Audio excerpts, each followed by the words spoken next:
आणि आता एक महत्त्वाची बातमी आहे। जळगाव ग्रामीण मतदारसंघामध्ये विधानसभा निवडणुकीच्या वेळी गुलाबराव पाटील आणि गुलाबराव देवकर यांच्यामध्ये मोठा सामना रंगला होता।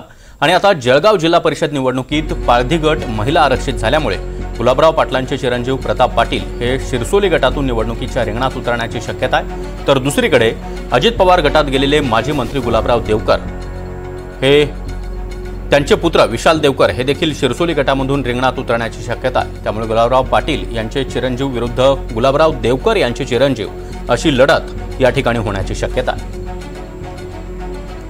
आणि या संदर्भात अधिक माहिती देण्यासाठी आमचे प्रतिनिधी मंगेश जोशी सध्या आपल्या सोबत आहेत। मंगेश, जळगावमधील जिल्हा परिषदेच्या पाळधी गट आता महिला आरक्षित झाल्यामुळे गुलाबराव पाटील आणि गुलाबराव देवकर यांचे चिरंजीव आता दुसरीकडे अर्थात शिरसोली गटातून रिंगणामध्ये उतरण्याची शक्यता आहे।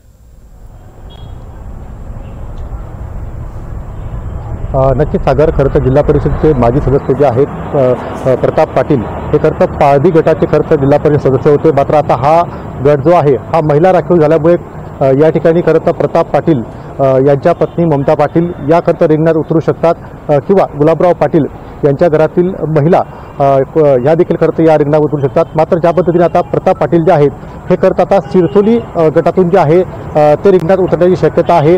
तर दुसरीकडे मात्र गुलाबराव देवकर यांचे चिरंजीव विशाल देवकर हे देखील खरं तर शिरसोली गटातून इच्छुक आहेत। त्यामुळे या दोन्ही ठिकाणी जर पाहायला गेलं विशाल देवकर या दोघांमध्ये खरं तर लढत होण्याची शक्यता जी आहे ती आता वर्तवली जात आहे।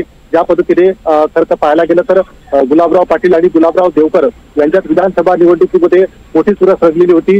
गुलाबराव देवकर खरं तर हे शरद पवार गटाकडून जे आहे या ठिकाणी रिंगणात होते, तर गुलाबराव पाटील हे शिवसेना शिंदे गटातून रिंगणात होते।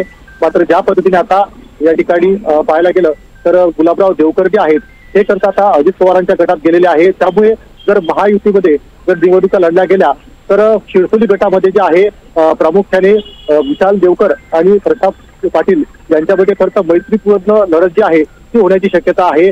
तर स्वतंत्र निवडणुका लढल्या गेल्या तर खरं तर विशाल देवकर आणि प्रताप पाटील हे जे आहे याच्या दोघांमध्ये जो तृतीय सामना जो आहे हा रंगण्याची शक्यता आहे। सागर, नक्कीच मंगेश, धन्यवाद तुम्ही दिलेल्या या सविस्तर माहितीसाठी।